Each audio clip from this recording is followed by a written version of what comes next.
Hello, I'm Holly Sexton, and you're watching Issues and Insights on HCEC-TV. And we are 6 feet apart, so thank you for wearing your mask. Yeah, we started, I know, I was like, I'm gonna take this, it's hot. It is, it's warm, but thank you so much for wearing it. I'm Holly Sexton, as I said, under my mask, and I'm representing Abound Credit Union. And you can find more about our financial education at aboundcu.com. Just click the Learn tab. And on today's Issues and Insights program, I'm spending time with a friend. Oh my goodness. Radcliff Mayor J.J. Duvall. And Mayor Duvall has important information to share with us about the City of Radcliffe's Resource Center. So welcome. It's good seeing you. It's good seeing you. It's been a while, hasn't it? It's been a while. Well, of course, we've been together for the last few minutes, but I forgot what you look like afterwards. So great seeing you again, Holly. Great to see you as well. So we have so much to talk about when it comes to the City of Radcliffe and to catch up. Yeah. And the closing of the Radcliffe Library did leave some residents with no internet or Wi-Fi. And so you saw a need there. And for people who may not know you, when you see a need, you're tenacious. Yeah. And you said, we can help these people, what can we do? And you wanted to provide a service to the community.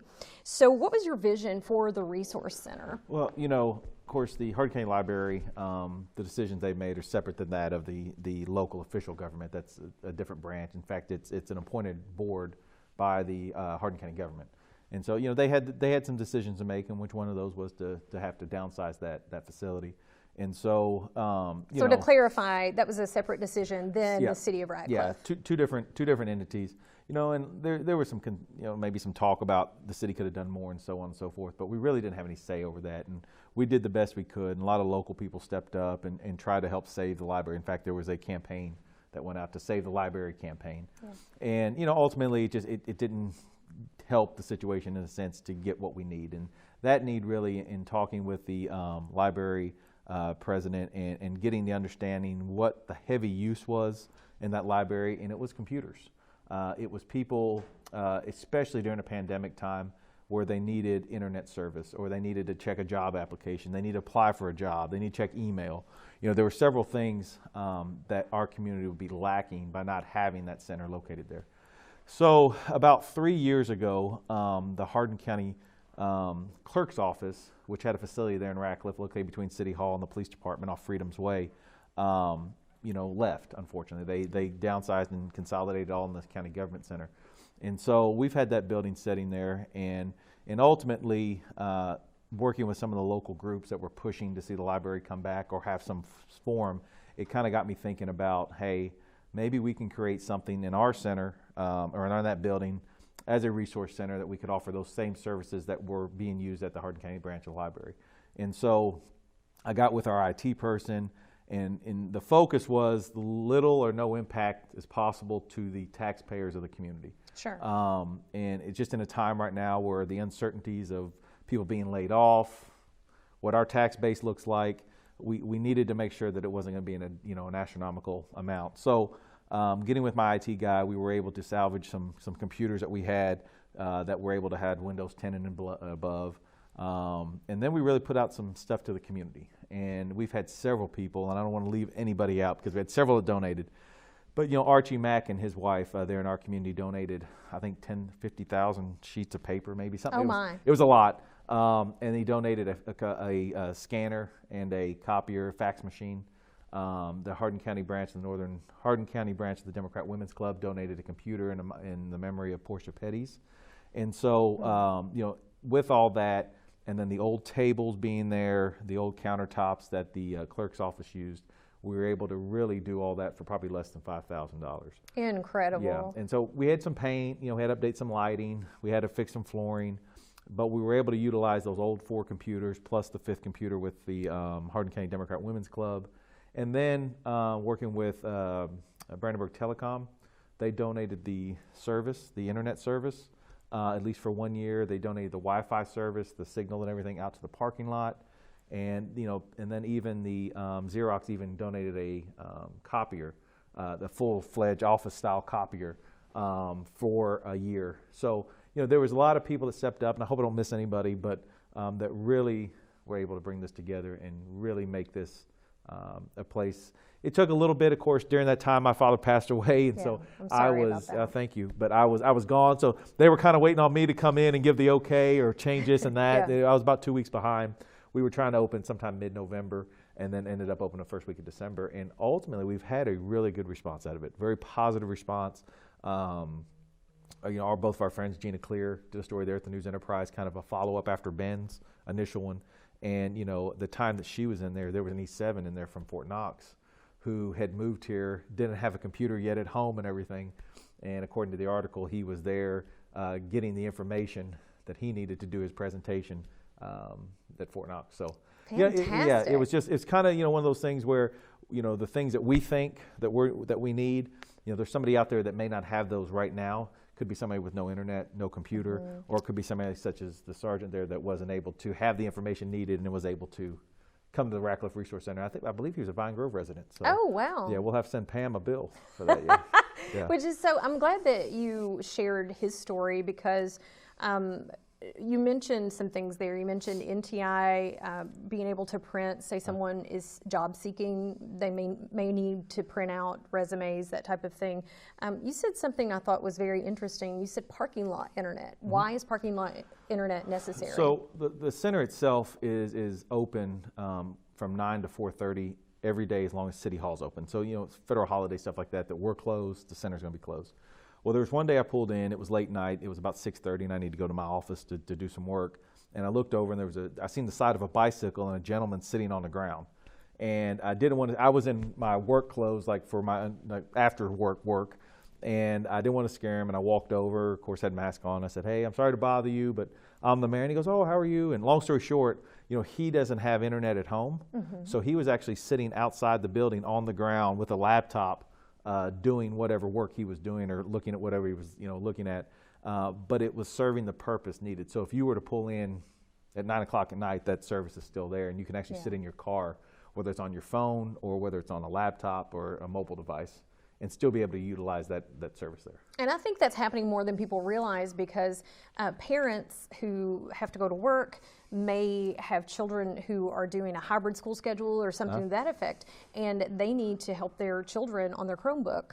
Well, they can't do it after they pick up from a parent or guardian or child care of some sort, and then take them to the parking lot and then work on that homework. So that may take place in the evening, and that's happening more, I think, than people know. Well, one of the questions, of course, that we had several that came up, and they're good questions. One was, how are we planning on manning that area?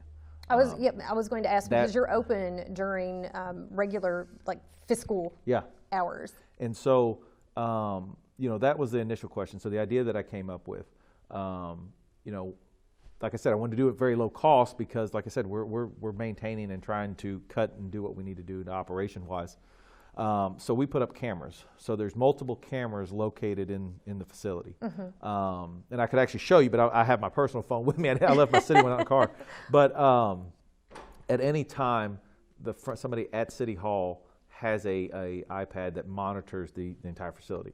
So if you needed something, or you could go, there's actually a doorbell ring, it's not a ring doorbell, but it's a doorbell ring that you can push, and it will alert somebody that somebody needs help. Oh, okay. When you're in the facility, there's about 5 cameras in the facility that every one of them can be turned on and off, where we can actually hear, listen, and there's actually one particular one that we have marked that you can walk up to and ask for help. And so we're only a minute away, so they can walk over and help and stuff. And that has really made it, and we haven't had to use that very much. Most people are pretty comfortable.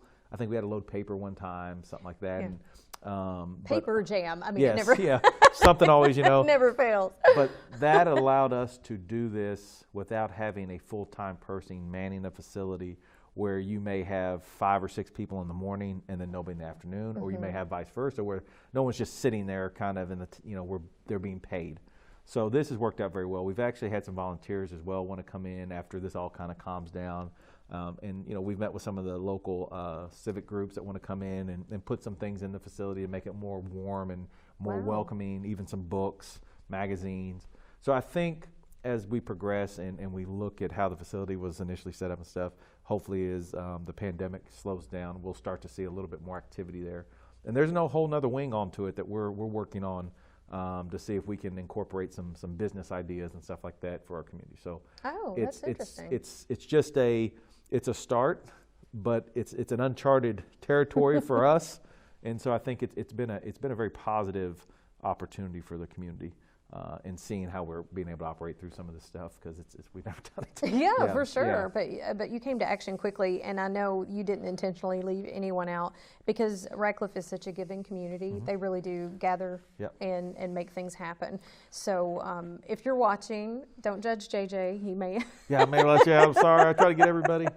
Yeah, but it's been there was something else I was going to mention to you, and I didn't want to cut my own self off as I was talking to, because there's so many cool things that's happened there. Mm-hmm. What's the location again? So for some reason, it's between City Hall and the police department. I want to say 230, but I think 230's Colvin Community Center. Mm-hmm. But it's the old Hardin County Clerk's Building. Okay. In that parking lot that's all together. Yep. Okay. Yeah, right off Freedom's Way. Gotcha. We're going to get a sign made, and we really wanted to see how the public's reaction to it was. We have not been out promoting it heavily, because we did, I know what I was going to tell you, mm-hmm. but we promoted it heavily because we want to make sure we get all the bugs out. Everything we get all the tweaks and everything that's needed to be done. But I did want to mention the COVID-19, the pandemic. So we have safety glass in between each one. And then we also have... you mean the computer areas? The computers, yeah. Okay. So, and we have things, we ask everyone, if you're in there by yourself and you don't want to have your mask on, that's one thing. But when there's other people in there, we ask, of course, you leave your mask on. It's a 30-minute time limit if somebody's waiting. Okay. So if somebody wants to get on. We don't charge for copying or anything like that for right now. That's all free. But there is sanitation wipes. So we ask that when you come in, just like you go to Walmart or Kroger's or wherever, you wipe your own thing down and make sure, somebody may have wiped it before you, but just to be safe, there's sanitation wipes.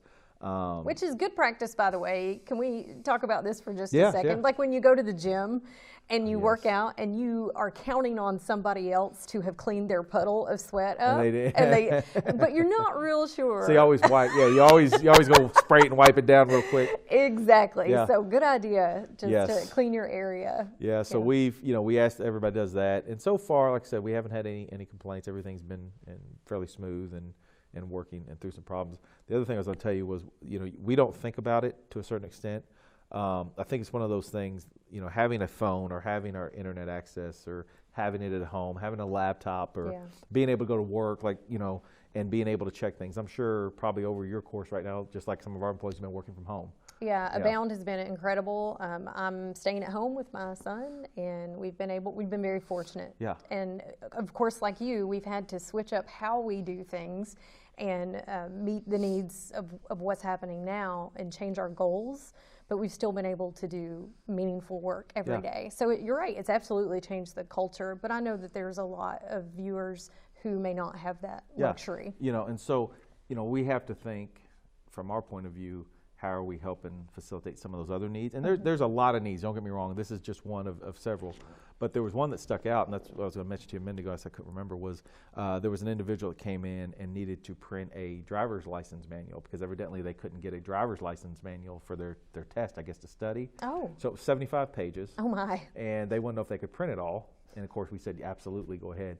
But we don't think about that person not having internet or having a way to make those things. But that facility was able to facilitate the need of that young person needing that driver's test. And so they went back there and someone actually helped them get more paper loaded and then got it printed out. So, just those little things you don't think about. I know it's small, but for that one person, it meant a lot. So yeah, for sure. Yeah, and I can think of the times I've been in the library and myself as a student and having a deadline.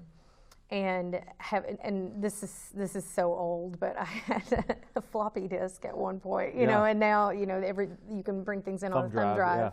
Yeah. So speaking of that, what about security? If someone brings a foreign thumb drive in, is that it? So it's going to be a little above my pay grade, as I always say, but our IT guy working with Brandenburg Telecom through the system was able to, like, for instance, you can't come in and look at sites you shouldn't be on. Okay. The firewall should protect that. The other thing is we don't have anything set up for shopping, Amazon, Google Shop or anything like that, where you can get on and make those purchases. The reason we set it up that way, and we haven't had anybody complain yet, but you may come in, get on your Amazon Prime account, and forget to log out. Then I come in after you and there it is. And, you know, we hope everybody's honest, but, you know, unfortunately sometimes they may not be. And so we set up those things to help protect, to make sure that somebody wouldn't, you know, violate anything or cause any issues. I would say the same banking too, like banking, yes, any banking, sort of stuff like secure site. Yeah, basically, and I think what our IT guy did was work with Brandenburg to go over what would typically be recommended through them, what sites not to access and set up. And so they set that up, and from all accounts that I know of, everything's working smoothly. Fantastic. You've thought of every facet. Yeah, it's been fun. So the Resource Center, it looks like this is something going forward that could develop into another gathering place in Radcliff eventually. One of the things we're working on, I'm not saying we are moving forward, but it's a concept. And, you know, the council, of course, I've got a new council, a couple new members this year, but the council previously has allowed me, you know, some leeway. And when I say that is, it's a working relationship. I'm not their boss, they're not my boss. But we partner together to work together for the betterment of Radcliff. There's lots of ideas sharing that's happening with the council. You know, anytime that we say something good happens, we all need to take credit for it. Things are bad, we all need to take credit for it, you know. And the Resource Center is a good thing. Whether it was my idea or anybody else's, they were all supportive of moving forward and helping get to a certain goal. But one of the things, you know, we've discussed, there's as much square footage on that side as there is on the Resource Center side. And so we know that there's a lot of small businesses in our community that need a place, of course, during the pandemic, it's a little different, but hopefully after this, where they can come.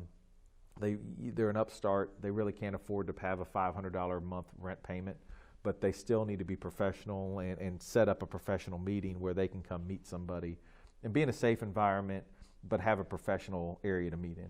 And so we're considering looking at that additional side. It used to be when the clerk was there was the dealer side of the house.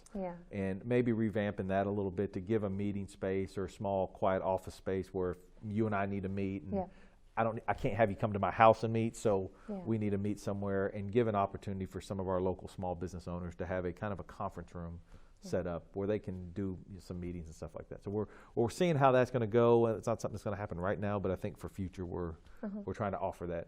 That's a great use of space, and I know because we've all known each other for many years, you connect so well with the mayor of Elizabethtown. Unfortunately. Jeff. Past mayors, absolutely. Mayor Gregory, Jeff Gregory. Absolutely, he has also been working with his council. So it's good to see those two ideas and concepts mirroring about making good use of space. And making it, and instead of leaving it empty, finding ways to utilize that space that you own. Yeah, we've been, you know, that happened, that when they left was just before I took office this last time. And, you know, having a building sitting there, it's a unique use because it's located in a government area, it's government buildings. You know, finding someone that's willing to come in and want to rent between government buildings. At the time, we really had no issues in selling it. And we've looked at several different things over the past few years to see what we can come up, and everything's kind of fell short. And so ultimately, I think the Resource Center really, I mean, they moved pretty fast. I do want to give credit to our IT guys, our public works guys, because they kind of came in and they saw what I wanted done and they ran with it. And, you know, us leaders, we get a lot of credit, but all the grunt work goes to the people that are doing it. And so without those guys, we couldn't have got it all done. And they had to see the vision too in order to make that happen. So if when the Resource Center grows into something that's bigger than the purpose that it's initially filling, in the future, do you think that this is something that will be led by donations, community donations, or do you think that it would be something that the city of Radcliff would put into the budget? You know, we'll see how things go. Right now, based on kind of where we're at, it's very low cost or very low impact, I guess I could say, to the taxpayers.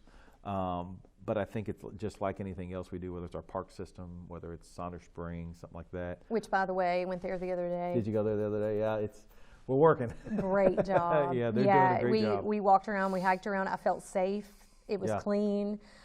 It was just, I was so nice. And I was like, I didn't even have to drive to Bernheim. It Yeah. was really when nice. you get kind of in there, I wish we could put Klingman's Dome or, the like Smoky Mountains up at the top, but. Yeah, some sort of art piece to kind of orient where we Yeah. are. But no, it's the trail system Yeah, is we thank fantastic. our Parks and Recs director, Tim, and then all those guys at the system, and then as well as Vince, Carmen, and the board. They get out there, all the volunteers. I can tell. You couldn't do it without them. I mean, that's such a big park. There's over 100 acres there. And our friend Bruce Jenkins helped me acquire that extra land. So, no, I think ultimately if we can continue at a low impact and it's a need that is being utilized by our community, we'll see where it goes. I know 4 or 5 computers right now don't sound like a lot, but it's not a steady, constant flow in every day. But we're averaging quite a few people a day. I'd say we're averaging 5, 6, 7 people a day easily. I think more as the word gets out and people utilize it, it'll be utilized more.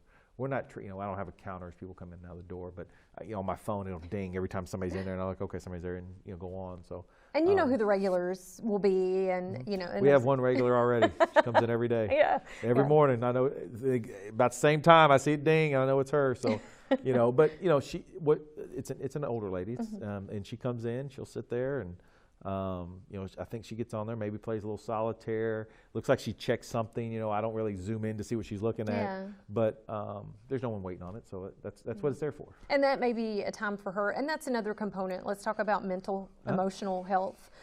That's something that's become more of a buzz topic in education and in communities and in councils and in government, talking about and highlighting something that we already knew, but taking it to the next level when it comes to the pandemic. That may be something that's a part of this woman's day that is part of her social emotional health. It helps her. We're paying, whether that resource center is there or not, it may be a little bit more, but we're paying electric and everything there to keep the building functionable. So it doesn't fall in disrepair. Yeah, we got to keep air circulation. We've got to keep some sort of heat in there for the water.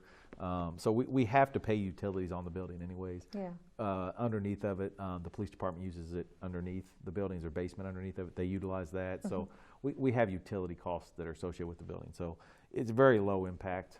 And so I think if it helps people, I think it's a positive thing for the community to have it. And not having it, I think, may cause more harm. This is an opportunity for people. People need jobs. They need to check email. And if they don't have that capability, because I think we both probably know those, my internet is probably $89 a month at home. And, and they're just, the times are really hard for people right now. And I think understanding that and knowing what people are going through, something like this, because we're talking about this specifically, is something that I think is good for our community. It's, we're not going to check you to see if you're from Vine Grove, if you're from West Point, if you're from Meade County, if you're from Fort Knox.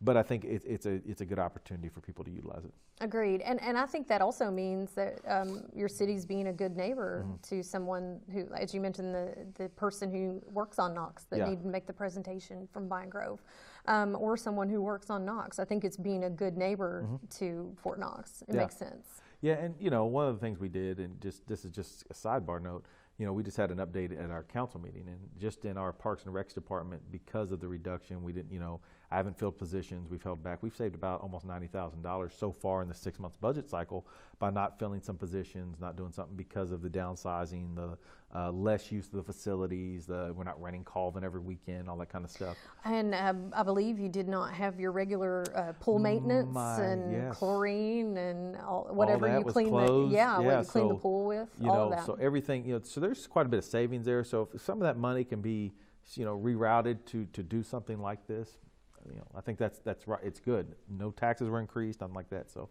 definitely good. Yay! I'm excited about that because taxes. I pay Radcliff City tax now. So Oh, that's a sidebar conversation. We're gonna. No complaints. It's all good. Yeah. So I'm excited to see my tax dollars. Dang, I got to be nicer to you now. Have to be. Well, good thing I can't vote for JJ, so there's that. So there's no issue there.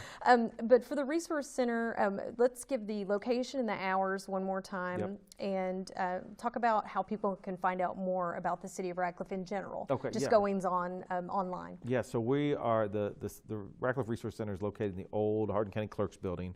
It's between Radcliff City Hall, which is at 411 West Lincoln Trail, and the Police Department on Freedom's Way. Still a small building, it sits in between them. It's open from 9 a.m. to 4:30 p.m. every day, unless City Hall or government buildings aren't open. So, for instance, so that'd be a federal holiday, like Martin Luther King we just had, we were closed. So any day that's typically closed for the post office, the bank, any kind of federal holiday, then that facility would be closed. But you still have the option of using the Wi-Fi if you have a mobile device out in the parking lot. So that stays on. So that stays on. Got it. Yeah. Okay. You come in, it's open. There's cameras there. There's ways to communicate with somebody if you need help. There's a copier. There's a fax machine. The computer's internet. So just like a normal resource center would be. Ultimately, it's provided for our citizens, community, anywhere Vine Grove. We're not checking IDs as you walk in, and so we encourage people to come out. Thank you for allowing me to talk about it today, because we haven't advertised a lot, like I said a minute ago, just to make sure that it's smooth and everything's not, we have 10 people jamming in there at one time. But so far it's been good. It's been well received by our community, by the people. And we hope that it continues to be a positive note for what we're trying to do there. I think it says a lot about how you work as a team with your council and seeing the needs of the community. Yeah, and if you want to find out more, or if people want to help or donate or volunteer when things slow down with I looked at your mask, the pandemic, as things calm down. Yes. I am excited someday to go back to Broadway in New York and see some shows and see some local theater and head back to the PAC and all of that. No, we didn't get to do our shows this year. I know. But you can check it out at Radcliff, www.radcliff.org, or you can check our Facebook page. And we try to update. I get on there and update sometimes. Our IT people get on there, so we try to keep it as updated as possible. So we don't have a PI person, so we need to. I always told Jeff I'm going to hire Amy Idman because he underpays her down here at E-Town. So I think she's only supposed to work 20 hours. I that's told not him. how it ends. So we always tease each other about that. But we're excited, and I think having the opportunity, we got this has been a tough year. We've all know this. You've been through it. It's a tough year. It's a tough time, but I think 2021, hopefully we'll start taking that curve out of it, and hopefully by this time next year, we have my mayor's breakfast. We can have all the mayors up here again, and we can kind of do it the way we used to before all this craziness started happening. So. Absolutely, and I'm looking forward to it. But in the meantime, we're learning a lot and responding. So congratulations. I'm in admiration of your team, of you and the council and the community working together to make this happen. Well, I know we're getting ready to wrap up, but it's great seeing. I really do. We haven't done this in forever, and it's like, my God, I know. So it's great seeing. It's been a while. Me too. I looked forward to it today. I was like, when is 2:30ish, whenever going to get here? Because I wanted to catch up. But I need you to tell Greg Milby my feet did touch the floor. Yeah, they are touching. Me too. They are touching the floor. Yeah. So take note. Yeah. Well, thank you so much. Thank you, Holly. I appreciate it. And thank you to our partners at the City of Radcliff and the great work that they do. And again, if you want to access and learn more, check out HCEC-TV on YouTube and visit aboundcu.com and click the Learn tab, because there's so much learning that can take place for free there. I'm Holly Sexton. This is Mayor J.J. Duval, and we'll see you next time.